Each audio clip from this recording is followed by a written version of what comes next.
বাংলাদেশের মানুষ শান্তি চায়, বাংলাদেশের মানুষ সমৃদ্ধি চায়, বাংলাদেশের মানুষ স্বাধীনতা সার্বভৌমত্বের নিশ্চয়তা চায়। বিগত সময়ে আমরা দেখেছি যারা দেশকে শাসন করেছে তারা দেশের স্বাধীনতার নাম বিক্রি করে এদেশের 18 কোটি মানুষকে শাসন করেছে। এদেশকে তারা হত্যা, রাজনীতি, লুণ্ঠন একটি অভয়ারণ্য পরিণত করেছিল।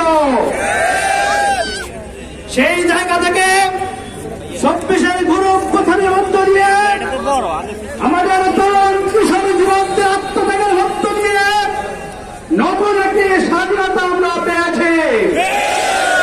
আজকে বাংলাদেশের মানুষ স্বস্তির নিঃশ্বাস ফেলছে।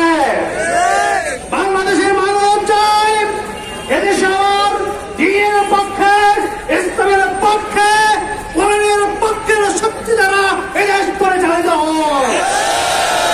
আমরা দেশে আরো সন্ত্রাস চাই না, লুটতরাজ চাই না, চাঁদাবাজি চাই না। সন্ত্রাস, লুটতরাজ, অগ্নিসংযোগ, দর্শন মুক্ত, সুখী, সমৃদ্ধশালী, আত্মনির্ভরশীল একটি বাংলাদেশ দেখতে চাই। সেই বাংলাদেশ দেখার জন্য এদেশের মানুষ বাংলাদেশ জামাত ইসলামীর প্রতি অধীর আগ্রহে অপেক্ষা করছে।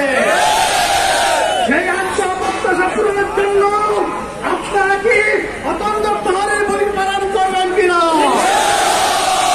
আমাদের জন্য সর্বশক্তি দিয়ে সুন্দর একটি আদর্শ কল্যাণকামী রাষ্ট্র গঠন করার জন্য সর্বাত্মক চেষ্টা করব।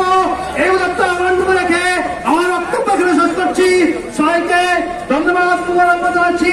বাংলাদেশ জামাত ইসলামী আক্রান্ত বিভাগ ইউনিয়নের পক্ষ থেকে আবারও মোবারকবাদ জানিয়ে আমার বক্তব্য শেষ করছি। আসসালামু আলাইকুম ওয়া রাহমাতুল্লাহি ওয়া বারাকাতুহু।